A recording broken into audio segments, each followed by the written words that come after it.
Hello friends, मैं डजडैन। आज इस वीडियो में हम लोग कॉम्प्लेक्सोमेट्रिक टाइटेशन के बारे में बात करेंगे। ये हमारे जो बी फॉर्म के फर्स्ट सेमेस्टर के स्टूडेंट हैं उनके लिए भी काफ़ी इंपॉर्टेंट है, और डिप्लोमा इन फार्मेसी के फर्स्ट ईयर के जो स्टूडेंट हैं उनमें जो फार्मास्यूटिकल केमिस्ट्री है उसमें एक काफ़ी इंपॉर्टेंट हमारा टॉपिक होता है। अगर हम लोग एसिड बेस टाइटेशन या जो प्रेसिपिटेशन टाइटेशन है उसके बारे में बात करते हैं तो वो भी हमारे जो डिप्लोमा इन जो फार्मेसी के फर्स्ट ईयर के स्टूडेंट हैं उनमें फार्मास्यूटिकल केमिस्ट्री में काफ़ी इंपॉर्टेंट हमारा टॉपिक है। तो अगर आपसे वो वीडियोस वो टॉपिक यहाँ पे मिस हो गए हैं तो उनको आप लोग जो भी हमारी डिस्क्रिप्शन में हमने लिंक प्रोवाइड की है वहाँ पे आप लोग अच्छे से उनको कंप्लीट कर सकते हैं। तो इस वीडियो में हम लोग कॉम्प्लेक्सोमेट्रिक टाइटेशन के इंट्रोडक्शन के बारे में बात करेंगे, प्रिंसिपल के बारे में बात करेंगे, और कॉम्प्लेक्सोमेट्रिक टाइटेशन में जो हम लोग कॉम्प्लेक्सिंग एजेंट यूज करते हैं उसके क्लासिफिकेशन के बारे में बात करेंगे। मेरा नाम है डॉक्टर महंताब सिंह। तो चलिए शुरू करते हैं। तो अगर हम लोग कॉम्प्लेक्सोमेट्रिक टाइटेशन के बारे में बात करते हैं तो सबसे पहले हम लोग इसके इंट्रोडक्शन और प्रिंसिपल के बारे में बात कर लेते हैं। तो जो हमारा कॉम्प्लेक्सोमेट्रिक टाइटेशन होता है ये यहाँ पे बेस्ड होता है कि जो हम यहाँ पे एनालाइट यूज करते हैं या जो हमारे टाइटेंट हैं उनके बीच में हमें एक प्रकार का कॉम्प्लेक्स का फॉर्मेशन होते हुए इसमें देखने को प्राप्त होता है। तो यहाँ पे जो हमारा कॉम्प्लेक्स का हमारा होता है फॉर्मेशन, जिसके कारण कि ये जो हमारा टाइटेशन है ये सिंपली यहाँ पे कॉम्प्लेक्सोमेट्रिक टाइटेशन यहाँ पे कहलाता है। तो अगर हम लोग कॉम्प्लेक्सोमेट्रिक टाइटेशन की जो डेफिनेशन है उसके बारे में बात करते हैं तो इसमें जो हमारी रिएक्शन होती है उसमें जो हम यहाँ पे रिएजेंट उपयोग करते हैं और जो हमारे होते हैं यहाँ पे मेटल आयंस, उनके बीच में हमें रिएक्शन देखने को प्राप्त होता है, जिससे कि जो हमारे यहाँ पे आयंस होते हैं वो यहाँ पे एक तरह से जो हमारे होते हैं मेटल कॉम्प्लेक्स उसमें हमें कन्वर्ट होते हुए देखने को प्राप्त होते हैं। तो इस कंडीशन में हम कह सकते हैं कि कॉम्प्लेक्स को यहाँ पे फॉर्म करने के लिए हम जो यहाँ पे रिएजेंट को उपयोग करते हैं उनको हम लोग यहाँ पे वो लिगेंड भी कहते हैं और कॉम्प्लेक्सिंग एजेंट भी हम लोग इसको यहाँ पे कहते हैं। तो इस कंडीशन में जो हमारे टाइटेशन का यहाँ पे एंड पॉइंट होता है उस कंडीशन में हमें स्टोकियोमेट्रिकली एक स्टेबल कॉम्प्लेक्स का फॉर्मेशन वहाँ पे देखने को प्राप्त होता है। हमारा जो कॉम्प्लेक्सोमेट्रिक टाइटेशन है उसके एंड पॉइंट पे हमें एक तरह का कॉम्प्लेक्स का फॉर्मेशन देखने को प्राप्त होता है। तो अगर हम लोग आसान तरीके से कहते हैं तो इस कंडीशन में क्या होता है, जैसे वो सैंपल है और इसके अंदर जो हमारे एक तरह से वो मेटल आयंस हैं वो इस प्लेस पे वो काफ़ी ज़्यादा क्वांटिटी में है और उनको ही हमें यहाँ पे एस्टिमेट करना है। तो इस कंडीशन में अगर हम लोग ये मानते हैं कि जो हमारा यहाँ पे m है ये यहाँ पे हमारे वो मेटल आयंस इसके अंदर हैं, उसके बाद में हम लोग इसमें एक इंडिकेटर को यहाँ पे ऐड कर देते हैं। तो वो क्या होता है कि इंडिकेटर को हम लोग यहाँ पे स्मॉल अमाउंट में यहाँ पे ऐड करते हैं। तो वो क्या करता है कि यहाँ पे जो हमारे होते हैं एक तरह से कुछ हमारे वो मेटल आयंस हैं उनके साथ में कॉम्प्लेक्स को वो यहाँ पे एक तरह से फॉर्म कर लेता है, और ये जो हमारा कॉम्प्लेक्स है वो हम कह सकते हैं ज़्यादा स्टेबल कॉम्प्लेक्स को फॉर्म यहाँ पे नहीं करता है। अब हम लोग जो हमारा यहाँ पे टाइटेंट है जो कि हमारा कॉम्प्लेक्सिंग एजेंट होता है उसको जब हम लोग यहाँ पे ऐड करते हैं वो तो क्या करता है कि जो भी हमारे यहाँ पे होते हैं फ्री हमारे मेटल आयंस होते हैं उनके साथ में हमारा कॉम्प्लेक्सिंग जो एजेंट है वो यहाँ पे कॉम्प्लेक्स को फॉर्म करता है। तो इस कंडीशन में जब हम लोग इसको यहाँ पे थोड़ा थोड़ा ऐड करते जाते हैं तो जो भी हमारे यहाँ पे होते हैं मेटल के आयंस उनके साथ में हमारा जो कॉम्प्लेक्सिंग एजेंट है वो एक स्टेबल कॉम्प्लेक्स को यहाँ पे क्रिएट करता है। तो एक कंडीशन हमारी यहाँ पे ऐसी आती है कि जब हमारे जितने भी इसके अंदर होते हैं हमारे मेटल्स आयन होते हैं उनके साथ में हमारा जो कॉम्प्लेक्सिंग एजेंट है वो वहाँ पे कॉम्प्लेक्स को कंप्लीटली जो है फॉर्म कर लेता है। तो उसके बाद में क्या होता है कि हमारे एक तरह से वो कॉम्प्लेक्सेस जो कि हमारे वो मेटल आयंस और हमारे जो इंडिकेटर है हमारे उसके साथ में है। तो अब जब हम लोग इस प्लेस पे यहाँ पे कॉम्प्लेक्सिंग एजेंट को यहाँ पे ऐड करते हैं तो उस प्लेस पे ये क्या करता है कि अब ये जो हमारे एक तरह से इंडिकेटर के साथ में जो कॉम्प्लेक्स हमारा फॉर्म हुआ है उसको वहाँ पे एक तरह से वो ब्रेक करता है, और अब हमारा जो यहाँ पे कॉम्प्लेक्सिंग एजेंट है वो हमारे जो हम कह सकते हैं कि उन मेटल आयंस के साथ में कॉम्प्लेक्स को यहाँ पे क्रिएट करता है। अब क्या होगा कि अब हमारा जो एंड पॉइंट आएगा उस पे हमारे जो होंगे इंडिकेटर आयन होंगे वो हमारा जो कॉम्प्लेक्सिंग एजेंट है उसके साथ में एक कॉम्प्लेक्स को यहाँ पे क्रिएट करेंगे। तो अब क्या है कि ये जो हमारा यहाँ पे इनिशियल यहाँ पे कलर होगा, और जब हमारा कॉम्प्लेक्सिंग एजेंट और हमारा जो इंडिकेटर है वो कॉम्प्लेक्स को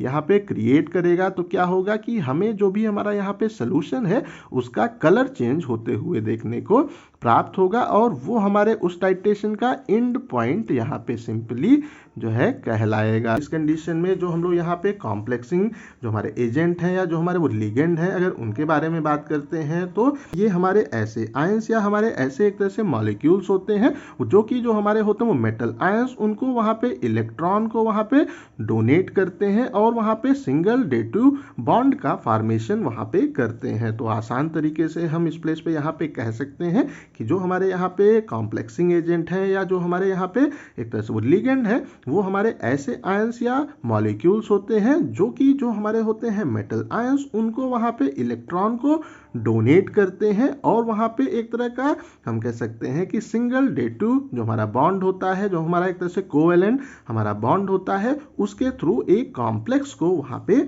जो है फॉर्म करते हैं। तो इस कंडीशन में अगर जो हमारा यहाँ पे कॉम्प्लेक्स जो फॉर्म हो रहा है अगर वो वाटर में सॉल्युबल होता है तो उस कंडीशन में ये जो हमारे कॉम्प्लेक्सिंग हमारे एजेंट हैं या हमारे होते हैं वो लिगेंड, इनको हम लोग सीक्वेस्टरिंग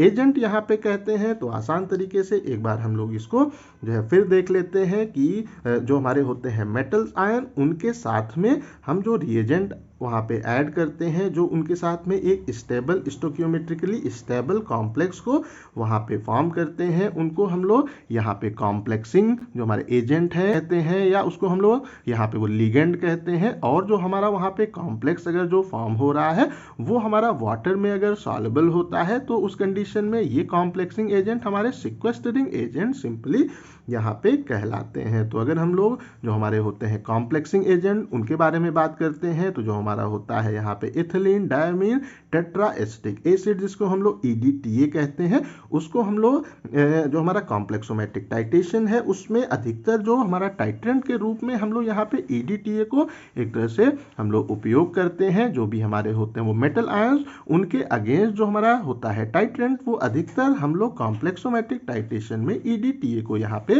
जो है उपयोग करते हैं और ये हमारा यहाँ पे सिंपली कॉम्प्लेक्सिंग एजेंट यहाँ पे कहलाता है। तो अगर हम लोग जो हमारा होता है EDTA उसके इम्पॉर्टेंट जो फीचर्स होते हैं उनके बारे में बात करते हैं तो जो हमारा यहाँ पे EDTA है ये जो कॉम्प्लेक्स को वहाँ पे फॉर्म करता है, हमारे जो होते हैं मेटल आयन उनके साथ में जो कॉम्प्लेक्स को वहाँ पे वो करता है फॉर्म करता है, वो काफ़ी स्टेबल होते हैं। अगर हम लोग जो हमारा EDTA है उसको एज ए कॉम्प्लेक्सिंग जो हमारा एजेंट है या जो हमारा टाइट्रेंट है उसके रूप में अगर यहाँ पे उपयोग करते हैं, और अगर हम लोग यहाँ पे EDTA के बारे में एक तरह से हम लोग बात करते हैं तो इसमें जो हमारा कॉम्प्लेक्स का यहाँ पे फॉर्मेशन होता है वो यहाँ पे होता है एक तरह से क्वांटिटेटिव होता है और हम कह सकते हैं कि यहाँ पे इंस्टेंटेनियस कॉम्प्लेक्स का फॉर्मेशन हमें देखने को प्राप्त होता है। मीन्स जो भी हमारा वहाँ पे कॉम्प्लेक्स एक तरह से फॉर्म होगा वो वहाँ पे होगा क्वांटिटेटिव भी होगा और हमें कॉम्प्लेक्स का फॉर्मेशन वहाँ पे फौरन देखने को प्राप्त होगा, तेजी से देखने को प्राप्त होगा। और जो कॉम्प्लेक्स यहाँ पे फॉर्म होंगे वो यहाँ पे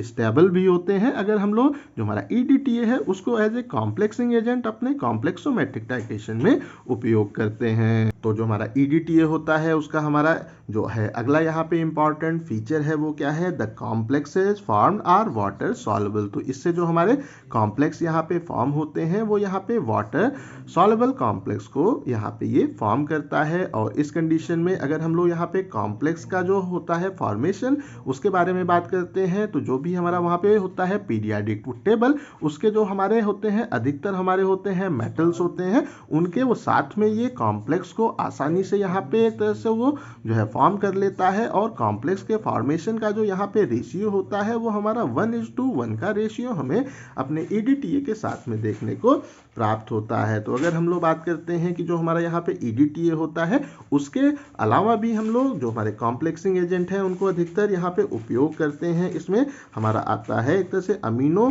जो वो पॉलीकार्बोक्सिलिक एसिड्स जो हमारे होते हैं उनको हम लोग उनके कुछ हमारे अलग हमारे एडवांटेज हैं जिनके कारण हम लोग उनको वहाँ पे उपयोग करते हैं। बट जो हमारा EDTA है वो हमारा एक तरह से वो सबसे मोस्ट पॉपुलर टाइट्रेंट हमारे कॉम्प्लेक्सोमेट्रिक टाइट्रेशन में यहाँ पे होता है। तो अगर हम लोग जो हमारा होता है एक तरह से EDTA उसके बारे में बात करते हैं तो उसका हम लोग लेते हैं यहाँ पे जो होता है डाइसोडियम साल्ट का फॉर्म होता है, उसको हम लोग अधिकतर अपने कॉम्प्लेक्सोमेट्रिक टाइट्रेशन में यहाँ पे उपयोग करते हैं। इस प्लेस पे जो हमारा होता है EDTA वो डाइसोडियम साल्ट होता है, उसको यहाँ पे हम लोग एक तरह से वो रिप्रेजेंट करते हैं, that is the Na2H2Y into H2O से हम लोग यहाँ पे इसको इंडिकेट करते हैं। और ये जब हमारा वाटर में वहाँ पे आयोनाइज्ड होता है तो जो हमारी रिएक्टिव स्पेसीज यहाँ पे आती है वो हमारा होता है H2Y की पावर -2 आयन को, ये हमारी यहाँ पे रिएक्टिव स्पेसीज होती है। जब हमारा जो होता है यहाँ पे डाइसोडियम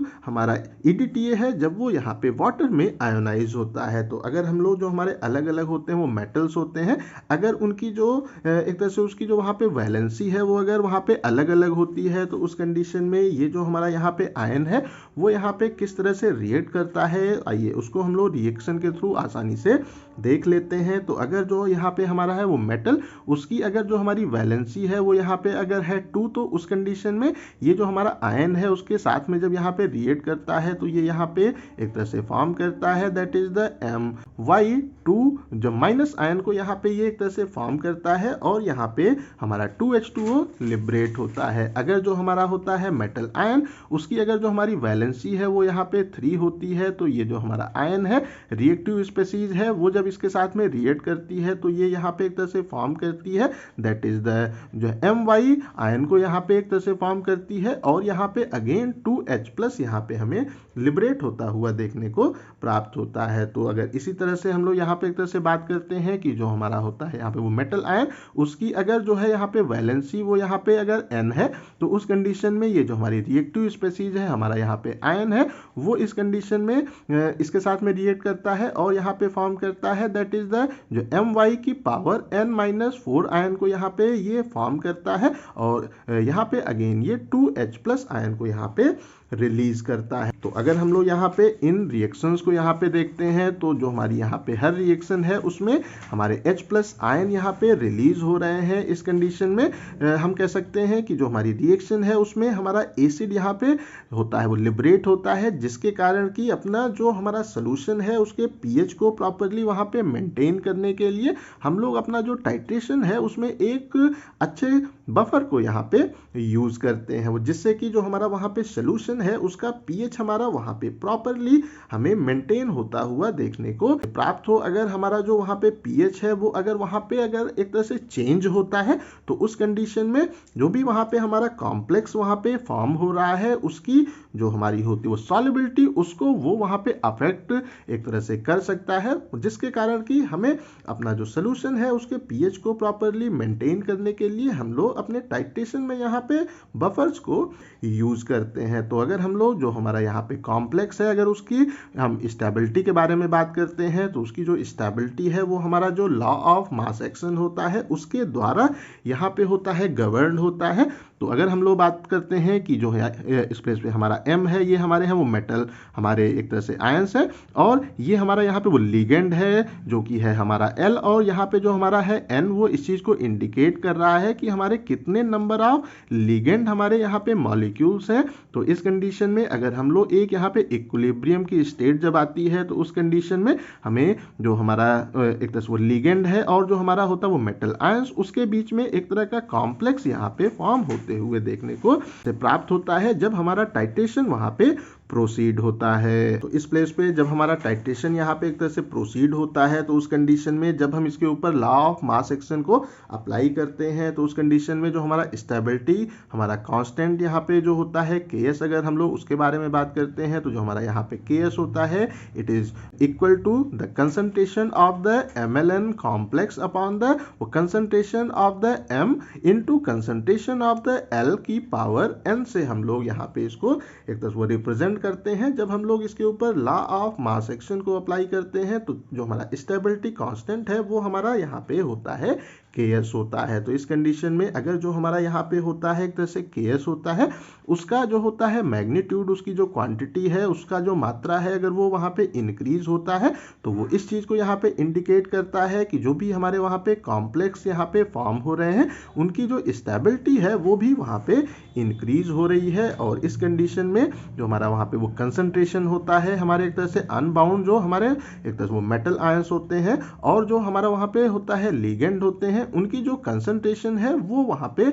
डिक्रीज होती है। अगर जो हमारा यहाँ पे KS है उसका जो मैग्नीट्यूड है वो यहाँ पे इंक्रीज होता है। तो हम लोग आसान तरीके से कह सकते हैं कि हमारा यहाँ पे जितना ज़्यादा जो हमारा है स्टेबिलिटी कांस्टेंट वो होगा, उतना ही हमें वहाँ पे स्टेबल कॉम्प्लेक्स अपने कॉम्प्लेक्सोमेट्रिक टाइटेशन में देखने को प्राप्त होगा। अब हम लोग यहाँ पे बात कर लेते हैं about the classification of the complexing agent के बारे में। तो जो हमारे यहाँ पे कॉम्प्लेक्सिंग एजेंट होते हैं उनको हम लोग यहाँ पे दो तरीके से क्लासीफाई हम लोग यहाँ पे कर सकते हैं। तो यहाँ पे जो हमारा है सबसे यहाँ पे पहला that is the based on their वो tendency to donate the electron to the metal ions. तो वो हमारे एक तरह से कॉम्प्लेक्सिंग एजेंट की उनकी हमारे जो होते हैं मेटल आयन वो उनको किस तरह से इलेक्ट्रॉन को वहाँ पे डोनेट कर रहे हैं, उसके बेसिस पे हम लोग इनको तीन क्लास में यहाँ पे क्लासिफाई करते हैं। इसमें जो हमारा है सबसे पहला है दैट इज द यूनिडेंटेंट, और इसमें अगर हम लोग बात करते हैं तो ये हमारे एक तरह से ऐसे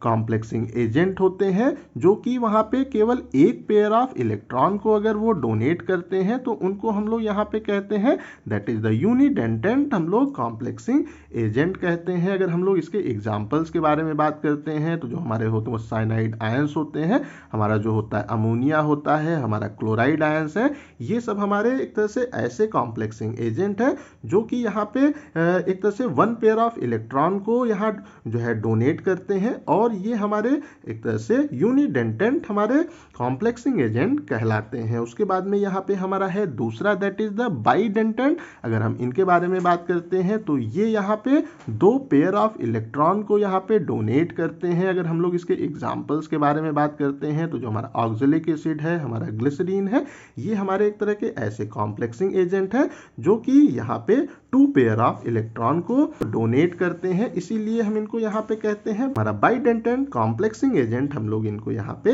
कहते हैं। और इसमें जो हमारी है अगली कैटेगरी दैट इज द मल्टीडेंटेंट। तो अगर हम लोग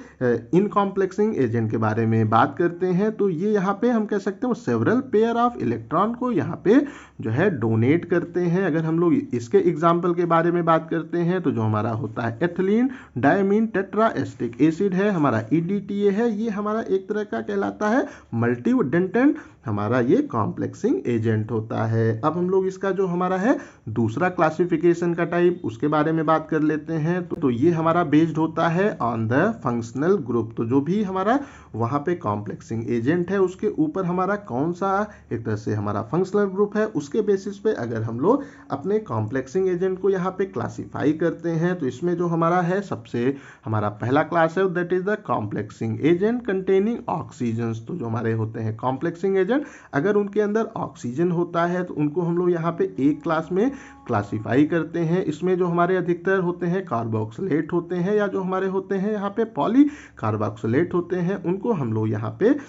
इस क्लास में यहाँ पे इंक्लूड करते हैं। तो अगर हम लोग इसके एग्जाम्पल के बारे में बात करते हैं तो जो हमारा होता है एक तरह से एक्राइलिक एसिड हमारा होता है पॉलीमर है, तो मैलेई जो हमारा एनहाइड्राइड होता है, या हमारा होता है पॉली एक्राइलिक हमारा एसिड होता है, या जो हमारा है वो सोडियम ये है पॉली एक्राइलेट, ये सब हमारे ऐसे एग्जाम्पल्स हैं, ऐसे हमारे कॉम्प्लेक्सिंग एजेंट के एग्जाम्पल हैं जिनके अंदर हमें ऑक्सीजन देखने को प्राप्त होता है। उसके बाद हमारे इस क्लासिफिकेशन में जो हमारा है दूसरा क्लास अगर हम लोग उसके बारे में बात करते हैं तो इसमें क्या है कॉम्प्लेक्सिंग एजेंट कंटेनिंग फास्फोरस। तो इस कंडीशन में अगर जो हमारा कॉम्प्लेक्सिंग एजेंट है उसके अंदर फास्फोरस है तो उसको हम लोग यहाँ पे क्लासिफाई करते हैं। तो इसमें भी हमारे दो क्लास होते हैं। जो हमारा होता है सबसे पहला वो है अगर जो हमारा फास्फोरस है वो इस प्लेस पे फास्फेट के अगर फॉर्म में होता है तो उस कंडीशन में उसको हम लोग यहाँ पे अलग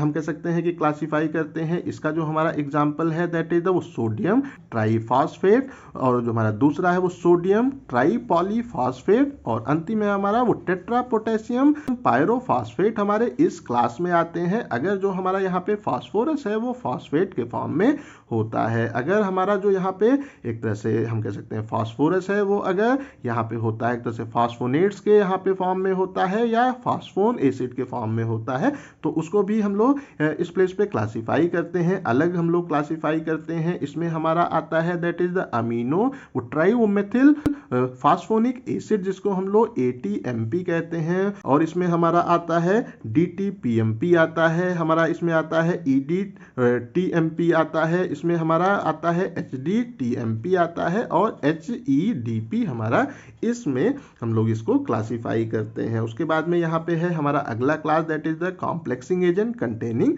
नाइट्रोजन। तो अगर जो हमारा कॉम्प्लेक्सिंग एजेंट है उसमें अगर हमें नाइट्रोजन देखने को प्राप्त होता है तो उसमें अगर हम लोग इसके एग्जाम्पल के बारे में बात करते हैं तो जो हमारा होता है अमोनिया होता है, हमारा वो साइनाइड है, हमारा EDTA होता है, और जो हमारा होता है वो DTPA होता है, हमारा HEE वो DTP भी होता है और NTP भी होता है। तो ये जो हमारे वो नाम है वो थोड़ा बहुत डिफिकल्ट है, तो इनको आप लोग इनका जो आपका है इलेबोरेशन वो आप लोग अच्छे से यहाँ पे एक तरह से याद कर सकते हैं, या अगर आप लोग यहाँ पे सिंपली जो शॉर्ट फॉर्म है अगर वो भी लिख देते हैं तो भी आपका एग्जाम में काम हो जाएगा। उसके बाद में है हमारा इसमें एक तरह से अगला क्लास है, ये है हमारा जियोलाइट्स। तो अगर हम लोग इसके बारे में बात करते हैं तो ये हमारे ऐसे कॉम्प्लेक्सिंग एजेंट होते हैं जिनके अंदर की हमें यहाँ पे एल्युमिनियम सिलिकेट देखने को प्राप्त होता है। और इसमें हमारा अंतिम है दैट इज द मिसलेनियस। तो अगर हम लोग इसके बारे में बात करते हैं तो इसमें हमारा आता है दैट इज द वो डाइसोडियम सिट्रेट हमारा आता है, यहाँ पे हमारा वो सोडियम वो सिट्रेट इसके अंदर है,